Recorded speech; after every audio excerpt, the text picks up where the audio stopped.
But what, do I have to buy a new channel now? It's Apple TV. Oh, I got rid of Apple TV. What do you even have? Netflix? We have Netflix and Max and Amazon right now, and I got a little bit of Disney with commercials, and oh my God.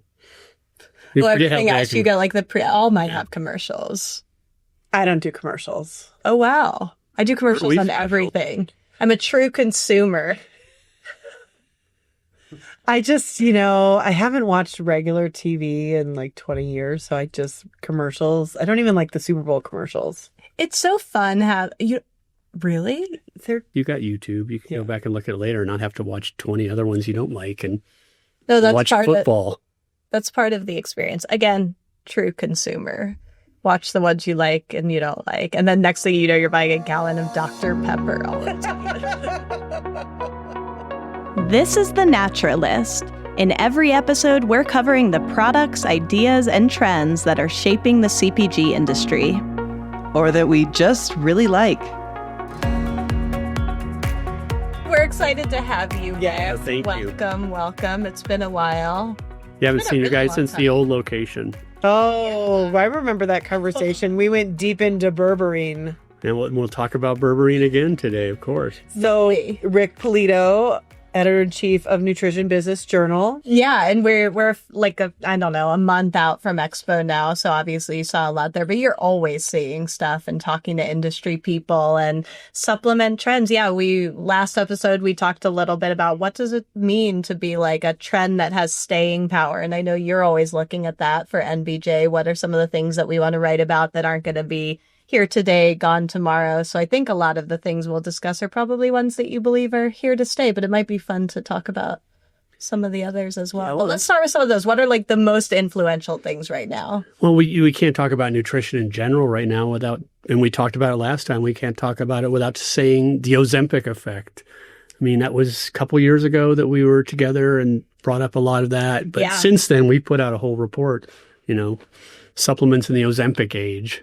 And that's got legs, Ozempic. It's not going away. Do you think other brands of these pharmaceuticals are mad that like Ozempic got the why isn't it the Wegovy effect? Well, you got to think why do we have to call ours? Why can't we call ours Kleenex too?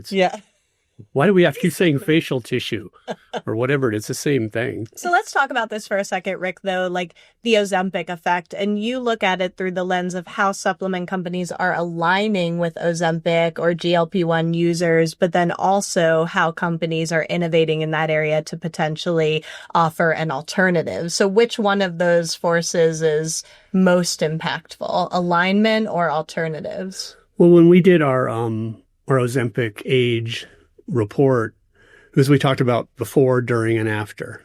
And before is really that alternative. I'll try something first before I go to, go to the needle, or if I ever get there at all. And in that before thing, I think my theory is, or my feeling is, that in the late 20 teens or so, people had given up on weight loss. There was a lot of stories like, you're never going to lose the weight. You're all, just be healthy where you're at. And people had kind of given up, and the category of supplements had become very sleepy. And, but since then, I think the fact that they see something works, there's a little bit of a halo that, okay, if something works, maybe this can work. And then we have things like berberine being the nature's Ozempic, or, people were talking about psyllium, the fiber, as being poor man's Ozempic. And there's things that people talk about work a little, and there's more faith in it than there used to be. So that's what we call in that sort of before category. Got it. And so there's that's whether you call that an alignment or an opposition, there's that. But then there's the during, where people have, there's side effects. And we hear mostly about the digestive issues, but there's also all this stuff about muscle loss and just trying to keep your body fed while you're only eating 600 calories a day. Yeah. I mean, even with the horrible American diet, it's something like 1 out of 20 people is walking around with scurvy. You imagine if we start eating 600 calories, where do you get your scurvy? And then there's the whole fiber thing. And that's I'll get to that in a second, but I think so there's that during thing of both hitting some of the side effects and the muscle loss and the micronutrients. And then there's after, because you got to think most of people don't last on it. I think it's as little as a third make a year on Oh, wow. on one of the Is that because GLP-1 of drugs. the cost or the side effects or they reached the point that where they wanted to be? I guess a little bit of all of the above. Yeah. That's what our some people made it where they needed to be for weight loss. Of course, it's a different picture for diabetes and metabolic disease. But I think that I don't know if people stay on there that long either. It's there's the expense, and not everybody's getting it, and then there's a whole side issue of that with compound pharmacies, which were allowed to make some of the ingredients that are in the GLP-1 drugs, including semaglutide, which is in Ozempic, and its weight loss version. When there's a shortage of that, compound pharmacies can step in and make a cheaper version with the same kind of ingredient and sell that. But once the supply is up of the name brand, then they're supposed to stop. Now there was one variety in December that FDA said, okay, you got to stop the compound. They sued and went back the other way 10 days later. Now Ozempic itself, semaglutide, is also in abundance or in proper supply. So they're supposed to stop that. So all those companies, you see the ad, including a Super Bowl ad for Roe, I believe. I didn't see it. Saying that, hey, we can give it to you and it's cheaper. Yeah. They might not be able to. So that disrupts it. Well, and some. you mentioned side effects too. I mean, if that's well, I'm just saying that the cheap, Ozempic is maybe not going to be available in the long term or the short term. And so that going on. And then that affects the during, as we say before, during, after. And then there's the after, people coming off it after the side effects. And they're looking to, build their muscle mass back or maintain that weight loss. And it's somewhere in there that maybe is the sweet spot for supplements, because you can't claim to have, Ozempic efficacy for your supplement. That's outlandish. Yeah. And there are people, and if you looked across, we're talking about Expo West, GLP-1, which is glucagon-like peptide 1, which is sort of the hormone that's affected with the drugs. GLP-1 was all over the place, and some, more believable than others. Like I didn't believe the GLP-1 ginseng, but there are effects, and really all food you eat affects how much it stimulates GLP-1, but it's getting that long-term effect that's really the holy grail for it. And some are better than others. And the best thing that's come out of that is there's a more awareness of fiber than there used to be. I was going think. to ask you which ingredients you think have seen the greatest impact from this Ozempic effect. Is it fiber? Well, I think the huge growth in berberine, where it was like it used to be something people didn't care about, then all of a sudden you couldn't find it for a while in 2022 and 2023. And it's still going strong? You saw it all over the place. I don't think it's not the TikTok sensation that it was a couple of years ago, but so I think there's little things like that. Eriomin, which is a new branded ingredient, it's in the Kardashian GLP-1 daily. There's things like that are kind of small along the way. What about CaloCut? Is that another? CaloCurve. They're making they didn't come out at first with a GLP-1 curve, or a GLP-1 effect, but they're mentioning that now. It's more like a sustaining of your fasting. And it was from a hops, an extract of hops, and they had science from it, actually funded by the government in New Zealand. I thought their science was really compelling. That's why I brought them up, because obviously in all of this, making sure that there's the science behind it. Jeff Bland, when I talked to him at Expo, he was alluding to the importance of the industry, the nutrition and supplement industry, investing in more science to develop those ingredients that can work in similar ways.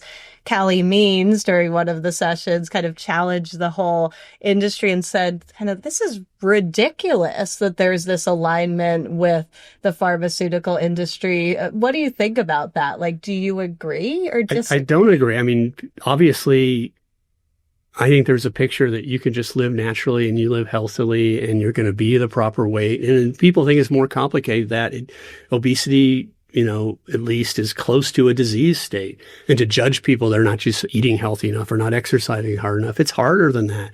And our food system is not set up for proper weight and proper health. And just dismiss these people in that way, that we're just going to pretend like this doesn't exist. Well, I don't think he was dismissing the people, but I think he was challenging the industry. But he was embracing it. He was dismissing the industry, like, we're going to pretend that it's not happening. We're going to put our head in the sands and you guys are off on your own. No, this is happening. This is a huge business. It's a huge effect on people's weight. And for many people, it's a benefit, actually cutting down on the number of drugs they're taking. So to pretend that it's not happening and then chastise the industry for trying to serve these millions of people who have health needs, I was aghast. I didn't know you would have an opinion on that at all. Well, there's a whole bunch of other Maha stuff I could talk about all day. But we won't. Okay, so the Ozempic effect is one of the big things, the GLP-1 effect. What are some of the other trends? Let's I think talk other trends. People are at least talking more and more about health span, longevity, and that felt like a little, for a while, sort of a more obscure corner thing, and it's sort of more into the mainstream. And I really think about NAD, which is a thing I cannot remember what NAD stands for. It's an enzyme in your body that is associated with aging, and our levels drop over time. And there's two ingredients that go most directly at that: nicotinamide riboside and nicotinamide mononucleotide, NMN. So it's NR and NMN. And Niagen has been selling NR for years and years and done a bunch of science around it, or funded a bunch of science, maybe assisted, supplied their ingredient. And NMN, which had some controversy because there's a Drug Preclusion Act problem with it, but is still for sale everywhere. And I think that helped it grow bigger. But now I'm seeing NAD support stick packs at Expo. And then Niagen is doing intravenous through, different health clinics. So I think there's a bunch more talk about that than there was before, just with those two ingredients, but with healthspan in general. I mean, there's a whole supplement brand called healthspan. And it's not the biohacker weird thing over in the corner that it was. People more embracing it now. The biohacker weird thing. Yeah. Well, I thought it was interesting, and we have some research about biohacking, and actually most consumers are kind of starting that biohacking journey with supplements and looking at how they can measure the impact of supplements on their personal health and what exactly those supplements are doing. So biohacking can be everything from these red light therapies and, other kind of more niche things to just supplements, and some of the supplements you talked about. Now, from a supplement perspective, how do you think healthspan is different from just the overall longevity and lifespan conversation we've been having for a while now? I think it's more it's like it's everything else in supplements. A lot of it's around the marketing, because these are basically wellness ingredients. And I think it's NR and NMN that really come in with a more specific take at it. And then there's some other ingredients, but those people have found the most traction for it. But I think there was sort of a biohacking and longevity thing that felt like it was in somebody's chat room before.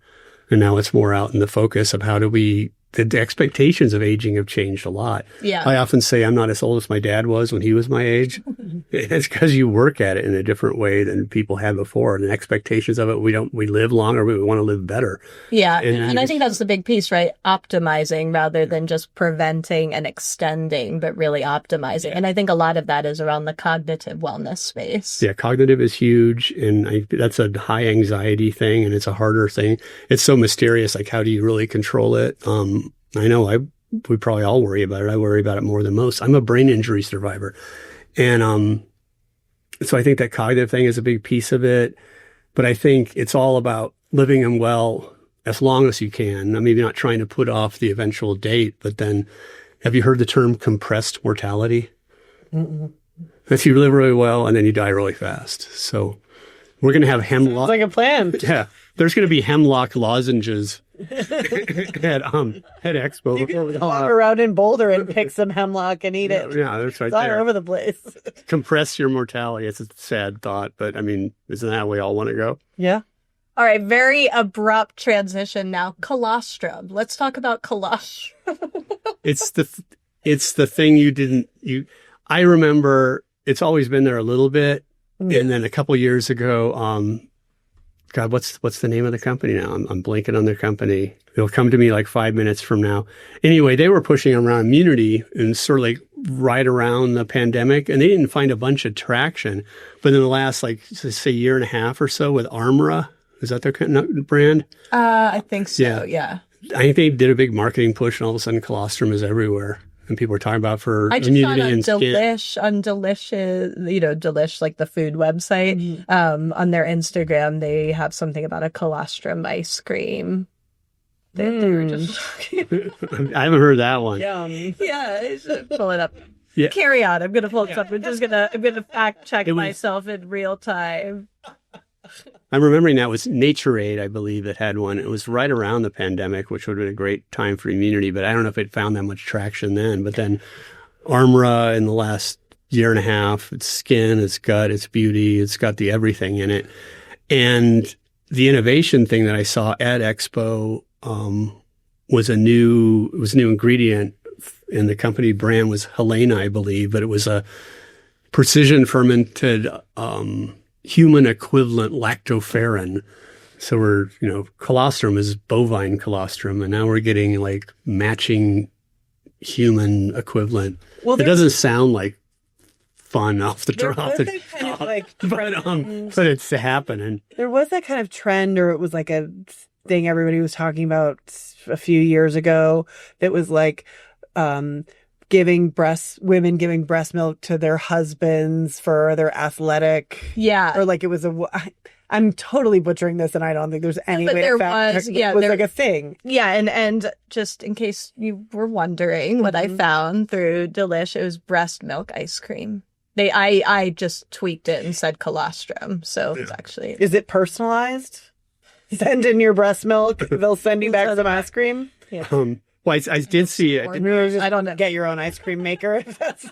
This has gone somewhere else than where I intended it. I saw something in a press release. They described human donor milk, and it made like the breast milk, the most wholesome thing in the world, sound creepy and weird all of a sudden. Human donor milk, which I guess it makes sense, but there's got to be a better way of saying it. Sea moss. What about sea moss? Oh, sea moss. Let's go to a... I'd never heard of it in my life. Had you? It's not just sea moss, it's Irish sea moss. We had a Nexty product last year, 2 Nexties ago.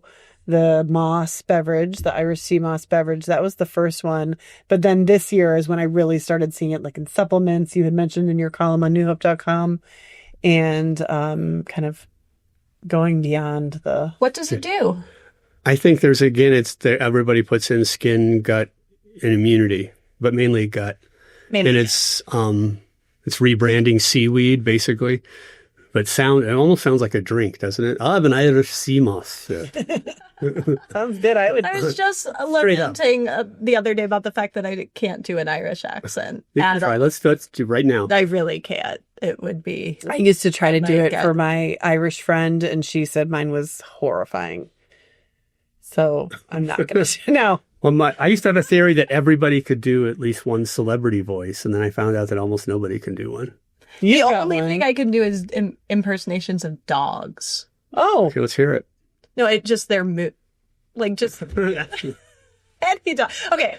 A couple other conditions. So that's interesting. You talked gut health. NBJ just came out with a gut health report. You did a LinkedIn Live on it with Bill. I thought the most interesting thing in there, for me at least, was how many consumers are finally connecting gut health with overall well-being. And that can be heart health, brain health, skin health. And actually, that's one of the key drivers for people taking gut health supplements is overall wellness, as opposed to like just trying to address those tummy issues. So what's caused that change? Well, I think that the whole, as I write in the report, there's this, gut health is intuitive, from the gut. It's all these sorts of things. We know that affects all the stuff. We never had to teach people that. But then saying that there was a way to influence that's what makes the difference. It wasn't just food. You could, certain kinds of food. And so I think people embraced it. And there's all these talk of the different, the gut-brain axis, the gut-skin axis. I don't know. People aren't getting that unless they see it on the label, but they do know that gut affects everything. If my gut's healthy, it's going to affect, the rest of my body. And then they can be led along on those different pathways to gut brain, gut mood, gut skin. It does make sense because I heard an ad on the radio today. Yes, I listen to morning radio. Okay. Whatever. You're a consumer. She loves the commercials. For the commercials only. And it was for Viome. And it was, so in that commercial, they were linking like energy and gut health. And I was like, oh, that's something that I think like makes perfect sense, right? When you're feeling like fatigued, or oftentimes that's related to digestive issues. So I think you're right. It's kind of intuitive for people, these connections, but now realizing that there's a solution. Can you share, it's pretty funny, the survey and what you guys did, which I'm conflicted on that, but it's pretty hilarious. Well, everybody's talking about how the consumer is more sophisticated about the gut. They know the gut's good, and they know this and that about it, that they can benefit the rest of their body, which I think is mainly an intuition thing. First, I'll say the gut is the most complicated system besides your brain, like in the world. And there's a lot that goes on there that science is still trying to figure out. I've called it unfigure-outable before on stage. But we wanted to measure a little bit about, okay, how sophisticated are they really? So we were asking people, how aware are you of these different kinds of things? We talked about probiotics, which this was the let's try to make consumers feel dumb survey. This was the customer. And we'll talk about one that Adrienne and I did once upon a time. So we asked about probiotics, prebiotics, which is more or less fiber or different kinds of fiber. And then symbiotics, which is a combination of the two. Postbiotics, which is dead bacteria. Birthday biotics. No, we don't have birthday biotics. But then we threw in one we called faux biotics, and we spelled it PHO biotics, which we made up completely. And people were as familiar with faux biotics as they were with symbiotics, with postbiotics. Because we like fat, right? It's also trendy. Yes. But it tells you, I mean, how sophisticated are people really? It's not like, and all the places list their strains and they list their CFU, which is colony forming units. But do consumers know anything about it besides, hey, it says it's good for my brain? No. Do they want to know? Probably no. Well, I'm gonna call you out on that, because we just had this conversation in last week's episode, and I think consumers don't get enough credit, and we can't expect consumers to become more educated if we don't share these things with them. So we were talking about it in terms of, in the Nexies, we asked brands to put their functional dosages and stuff like that.